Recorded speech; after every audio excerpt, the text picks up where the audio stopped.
All right. Well, thank you so much for joining me today's episode, a live stream, a bonus podcast episode.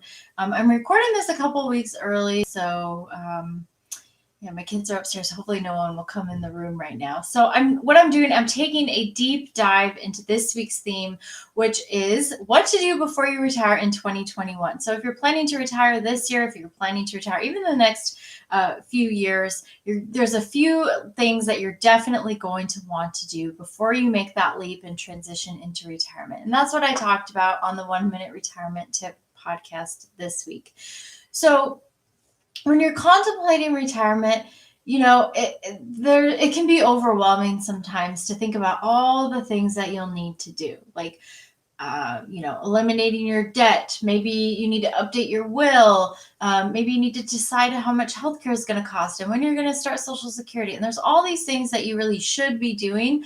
But what I tried to do to keep you from being overwhelmed in the podcast this week is just focus on 5 things. These are the 5 things that I think if you do them and do them well, they're going to set you up for success for the next 20, 30 years in retirement. They're also the 5 things that if you don't pay attention to them at all, or if you make some missteps, that could really derail your retirement plans and set you up for failure over the long term, which could in the end mean that you run out of money. Like that's the ultimate fear of a lot of my clients, a lot of people who are thinking about retirement. Like, do I have enough money? Well, if you do the right things, you're going to set yourself up for success. Give yourself the best chance of success possible. So, what are those 5 things? Well, I talked about them in each episode in detail of the podcast, and I'm going to just go over them briefly, and then I'm going to do a deeper dive into what I think is the most important thing that you're going to want to focus on. So, the first one is setting your retirement spending budget. You do this first. You have to know what you're going to spend in year 1 of retirement. If you figure that out, then you can start to work on some other things. So once you know what you're going to spend and have a handle on your spending, then you can do some other things. Like next would come figuring out if you can afford to retire. You know how much you're going to spend. How much your assets are, especially in that last year or two before retirement. We don't have to make a lot of assumptions about what your 401k balance is going to be worth in 10 years. We kind of already know where it's at. So we can, once we know the spending, then we can figure out the other side of the ledger, which is income. That could be Social Security, pension. Maybe you have a rental income. You're going to be drawing assets and income out of your 401k. So what does that look like? So then we can figure out if you can actually afford to retire. Can your income and assets support that budget that you set up for yourself? And then next, you're going to want to eliminate all debt. Ideally, all debt, including mortgage debt, but especially if you have high interest credit cards, car loans, even if the interest rate on car loans is not that high, but you have these other debts and monthly payments. You want to rid yourself of that and not have yourself be shackled to the debt. And then you're going to want to decide when you start taking Social Security. This is a complicated one, but my best advice here and my best, I guess, point of caution would be to the date that you start Social Security oftentimes should not be the same month that you retire. Those do not go hand in hand. I find that many of my clients benefit from waiting longer to take Social Security, even if they retire in their early to mid 60s. And then lastly, you're going to want to set aside 6 to 18 months of expenses for emergencies and market downturns. So if you do 6 to 18 months, that's more than what the recommended amount is. Usually it's 3 to 6 months. But if you can do that, you're going to protect yourself from pretty much any emergency or market downturn that's going to come your way. All right, so today's deeper dive, let me just see how much time I have left here.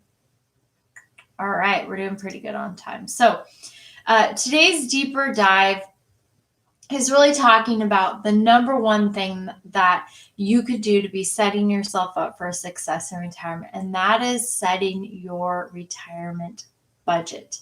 This is the first thing you want to do. It is the most important thing you want to do. It is also the thing that people infrequently do. Like I have clients who, even though they make smart money decisions, they're good with their money, Okay, I'm not talking about people who are bad with money. Even people who are good with money, a lot of them have no idea where their money is going every month. So if you can't tell me what you spend on groceries, what you spend eating out, what you spend, most of us have a handle, I guess, on like our house payment and stuff, but we don't have a lot of handle on like, what do I spend on coffee every month? And no idea. But when you finally track those expenses, you're like, wow, I had no idea. There's usually a couple of areas where the perception of how much you're saving is a lot lower than how much or spending is a lot lower than how much you're actually spending.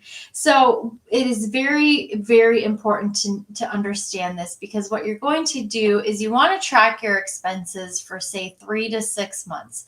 Once you do that, then you can establish a baseline. And we're not judging here. I don't want you, like when you're tracking, you don't want to judge yourself or even try to cut back. You just want to track it as is. Like, what am I spending, and keeping tabs on where that money is going. But then once you do it for 3 to 6 months, you'll have a nice average, a nice smooth average, and you can establish this baseline. And then you can look at it and say, okay, well, when I transition into retirement, which areas are going to be, am I going to spend more money on? A lot of people will tend to spend more money on things like travel once they transition into retirement, because, hey, now I have the time, right? And then they'll spend less on maybe clothes or gas or certain other categories. Maybe eating out, they spend a little bit less. That's pretty common as well. So we want to figure out, though, what that spending currently is. And then we can use that as a baseline to establish our year one retirement budget. The goal of this whole exercise is to figure out, what am I going to spend in year one of retirement?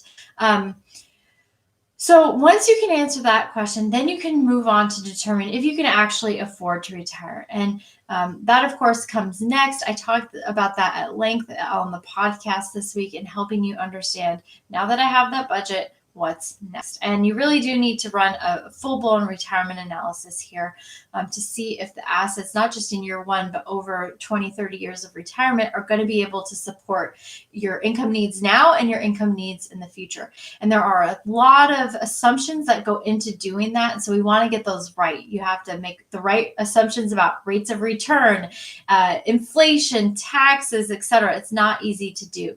So I recommend, and I talked about this on the podcast this week, I recommend working with a professional in this area. You can do the budget yourself, and there are a lot of great apps to track that. But once you move on into answering the question, can I afford to retire?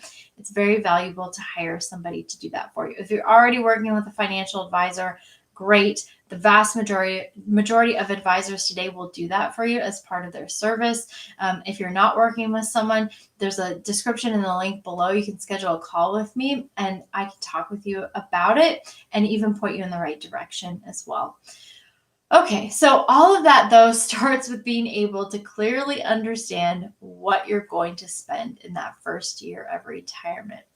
So if you like this video, if you want to hear more about planning for retirement, especially in short little daily tips, I have a podcast on the Amazon Alexa platform, and it's on Apple Podcasts as well, Spotify, Google Play, wherever you listen to podcasts, that talks you through daily tips retirement, like what to do before you retire in 2021. Also, it is the only flash briefing on the Amazon Alexa platform that is bringing you daily tips on getting successfully to and through retirement. Thank you so much for watching today's live stream video. My name is Ashley Michike from the 1 Minute Retirement Tip, and I hope you have a blessed day.